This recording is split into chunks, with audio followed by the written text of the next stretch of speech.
అందులో నైజాం గారు ఎన్ని గుళ్ళకి భూములు ఇచ్చారో రాసి చూపిస్తున్నాను. ఎంతమంది వేద పండితులకి స్కాలర్షిప్స్ ఇచ్చినారో భూములు ఇచ్చినారో చూపిస్తున్నాను. ఈ హిందూ పండితుడు ఏమంటున్నారు, ఈరోజు నిజాంని తిడుతున్నారు కదా, ఆ నిజాం ఎన్ని గుళ్లకు భూములు ఇచ్చారో తెలుసా, ఎంతమంది పండితులకు స్కాలర్షిప్స్ ఇచ్చారో తెలుసా అని తన ఆవేదన వ్యక్తం చేస్తున్నారు. మరి నిజంగా నిజాం హిందువుల కోసం ఏం చేశారో ఈ వీడియోలో మనం తప్పనిసరిగా తెలుసుకుందాం. చివరి వరకు మిస్ అవ్వకుండా తప్పనిసరిగా ఈ వీడియోను వీక్షించండి. హిందూ ముస్లింల మధ్య విద్వేష విషబీజాలు నాటడానికి తెరపైకి తీసుకొచ్చినటువంటి రజాకార్ అనే మూవీలో మీర్ ఉస్మాన్ అలీ ఖాన్ గారిని ఒక నీచమైన, క్రూరమైన, దుర్మార్గమైనటువంటి ఒక రాజుగా చిత్రీకరించి చూపించడం జరిగింది. ఈ సినిమాలో ఒక సన్నివేశం ఉంటుంది.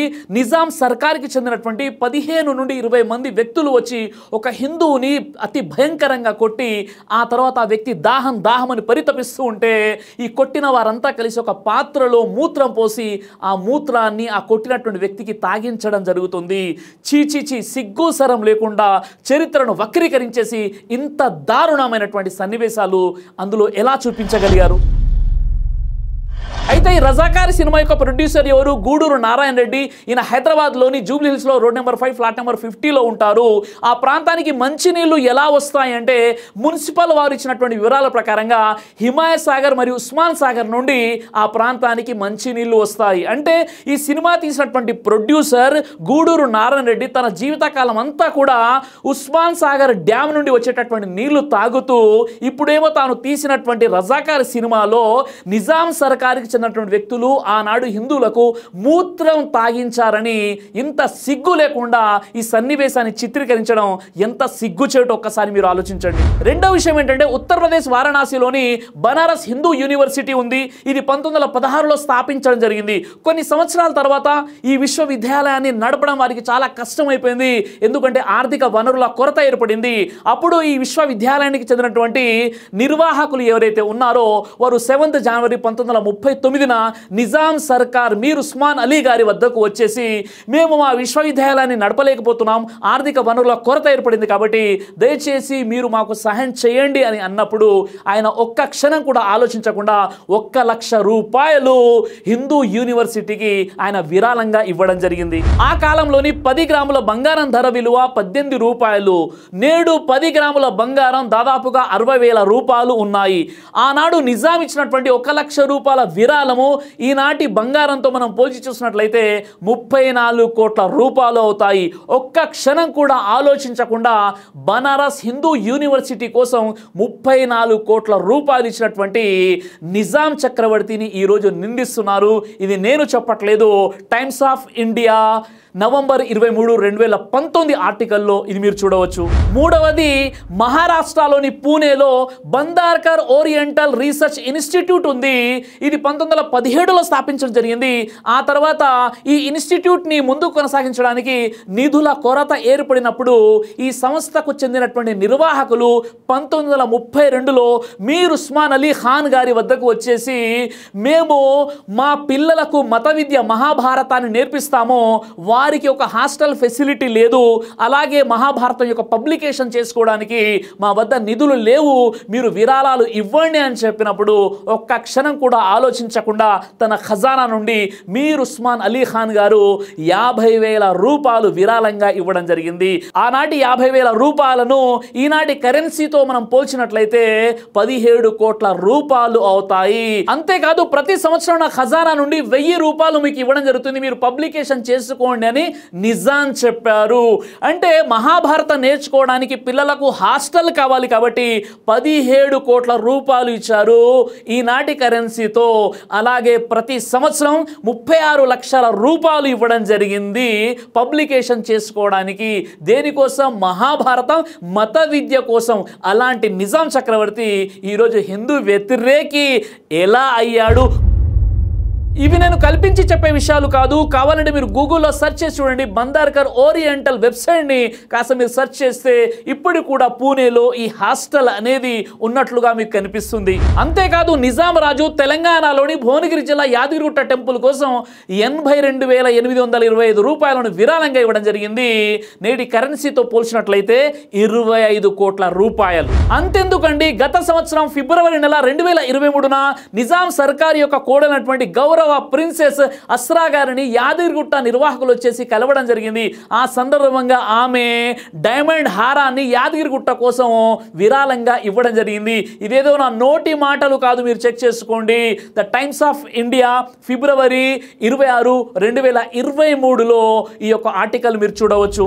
తెలంగాణలోని హన్మకొండలో ఉన్నటువంటి 1000 స్తంభాల గుడి కోసం నిజాం సర్కార్ 1 లక్ష రూపాయలను విరాళంగా ఇవ్వడం జరిగింది. నేడు అది మన కరెన్సీతో చూసినట్లయితే 34 కోట్ల రూపాయలు అవుతుంది. హైదరాబాద్ లోని ఓల్డ్ సిటీలో ఉన్న సీతారాంబ గుడికి 50,000 రూపాయల విరాళాలను ఇవ్వడం జరిగింది నిజాం సర్కార్. నేడు మన కరెన్సీతో పోల్చినట్లయితే 17 కోట్ల రూపాయలు అవుతుంది.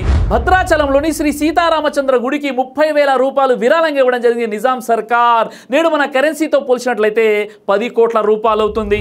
ఆంధ్రప్రదేశ్లోని తిరుపతి బాలాజీ టెంపుల్ కోసం 8,000 రూపాయలను విరాళంగా ఇవ్వడం జరిగింది నిజాం సర్కార్. నేటి మన కరెన్సీతో పోల్చినట్లయితే 2,70,00,000 రూపాయలు అవుతుంది. ఈ విధంగా చెప్పుకుంటూ పోతే 115 మందిరాలకు విరాళాలు ఇచ్చారు నిజాం సర్కార్. ఆయన ఎప్పుడు ఒకే మాట చెప్పేవారు, ఇక్కడ ఉన్నటువంటి హిందూ మరియు ముస్లింలు నా 2 కళ్ళ లాంటి వారు, వీరిని సమానంగా ముందుకు తీసుకువెళ్లడమే నా బాధ్యత అని చెప్పారు నిజాం మీర్ ఉస్మాన్ అలీ ఖాన్. ఈ విధంగా నిజాం రాజు ఎన్నో గుళ్లకు భూములు ఇవ్వడం, విరాళాలు ఇవ్వడం, అంతేకాదు గుళ్ళో పనిచేసే అర్చకులకు కూడా వేతనాన్ని ఏర్పాటు చేసినటువంటి వ్యక్తి నిజాం. అలాంటి నిజాం ఈరోజు హిందూ వ్యతిరేకి ఎలా అయ్యాడు?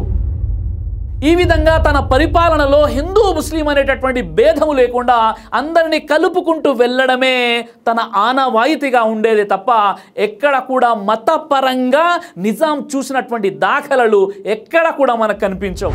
మరి ఇంత దారుణంగా చరిత్రను వక్రీకరించేసి ఇన్ని అసత్యాలతో ఈ సినిమాను తెరపైకి ఎక్కించిన వారు ఏమైనా అజ్ఞానులా? వీరికి చదువు లేదంటే చదువుకున్నవారే. ఇక్కడ విచిత్రమైనటువంటి విషయం ఏంటంటే ఈ సినిమా యొక్క ప్రొడ్యూసర్ బీకా మరియు ఎల్ఎల్బి చేశాడు ఉస్మానియా యూనివర్సిటీ నుండి. మీర్ ఉస్మాన్ అలీ ఖాన్ నిజాం నిర్మించినటువంటి విశ్వవిద్యాలయం నుండి పట్టాభద్రుడైపోయి నిజాం యొక్క డ్యామ్ నుండి నీరు తాగుతూ ఇంత దారుణంగా చరిత్రను వక్రీకరించేసి సినిమాని తెరపైకి ఎక్కించడం ఎంత సిగ్గుచేటో ఒక్కసారి మీరే ఆలోచించండి. అంతేకాదు ఈ సినిమాలో ఉన్నటువంటి మరొక దారుణమైన విషయం ఏంటంటే హిందూ స్త్రీలు బతుకమ్మ ఆడుతుంటారు. నిజాం సర్కార్కి చెందినటువంటి కొంతమంది వ్యక్తులు వచ్చేసి వారిని బట్టలూడ తీసి వారితో అసభ్యంగా ప్రవర్తించేసి తర్వాత వారిని కాల్చి చంపేశారు. ఎంత దారుణమైనటువంటి విషయం. నిజాం సర్కారు తన ఆస్థానంలో ఉండే ప్రతి ఒక్కరికి ఎప్పుడు కూడా చెప్పేవారు, పర స్త్రీలను కన్నెత్తి కూడా మీరు చూడకండి చెప్పినటువంటి నిజాం సర్కారు మీద ఇంత పెద్ద అభాండాన్ని మోపడమో ఇది ఎలాంటి వ్యక్తులకు సాధ్యమవుతుందో ఒక్కసారి మీరే ఆత్మ పరిశీలన చేసుకోండి. ఈరోజు కేవలం రాజకీయ లబ్ధి కోసం, ఎలక్షన్లో కొన్ని ఓట్ల కోసం అన్న దమ్ముల్లా కలిసి ఉంటున్నటువంటి హిందూ ముస్లింల మధ్య వైషమ్యాలను సృష్టించడానికి చరిత్రను పూర్తిగా వక్రీకరించేసి తీసినటువంటి సినిమా అదే రజాకార్.